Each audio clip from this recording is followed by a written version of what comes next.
অব্যবস্থাপনা আর দূষণে ঐতিহ্য হারাচ্ছে গাজীপুরের ঐতিহাসিক রাজদিঘি। কচুরিপানা আর ময়লা আবর্জনার স্তূপে অস্তিত্ব সংকটে দিঘিটি। ব্যবহার অনুপযোগী হয়ে পড়েছে দিঘির পানি। দেশের ঐতিহ্যবাহী নিদর্শন বাঁচাতে দ্রুত উদ্যোগ নেওয়ার দাবি পরিবেশবাদীদের। ফজলুল হক মোরেলের তথ্য, মাসুদ পারভেজের ভিডিওচিত্রে আফরোজ হাসির রিপোর্ট। 18 শতকে অবিভক্ত ভারতবর্ষে বাংলা প্রদেশের ভাওয়াল রাজ্যের তৎকালীন জমিদার কালী নারায়ণ রায় চৌধুরী খনন করান রাজদিঘি। একসময় স্থানীয়দের পাশাপাশি দূর দূরান্ত থেকে আসা দর্শনার্থীদের মুগ্ধ করত দিঘির স্বচ্ছ জল। তবে কালের বিবর্তনে ম্লান হয়ে গেছে দিঘির সৌন্দর্য।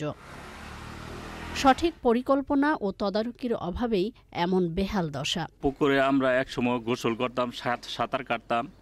এখন এরকম অবস্থা হয়েছে, এটা তো গোসল করা দূরের কথা, গন্ধে দুর্গন্ধে এটা থাকাই যায় না। ময়লা আবর্জনা ফালাইয়া ভরে ফেলতেছে, এখন কচুরি ফানায় সব মিসমার হয়ে যেতেছে। কচুরিপানাগুলো যদি পরিষ্কার পরিচ্ছন্ন করা যায়, সেক্ষেত্রে এই আশেপাশের লোকজন এই জায়গায় কিছু সময় ব্যয় করতে পারবে। ময়লা আবর্জনায় ভর্তি, কচুরিপানায় ভর্তি।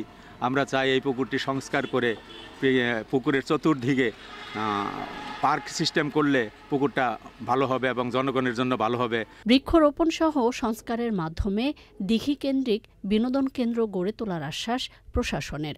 রাজদিঘি নিয়ে আমাদের একটা পরিকল্পনা রয়েছে। সিটি কর্পোরেশনের সহায়তায় আমরা এই দিঘির চতুর্দিকটা আমরা সংরক্ষণ করে ওয়াকওয়ে তৈরি করে দেব, যাতে গাজীপুরের মানুষজন তাদের একটি ঘুরে বেড়ানো একটা জায়গাও হয় এখানে, এবং এর পার্টিও প্রোটেক্টেড হয়।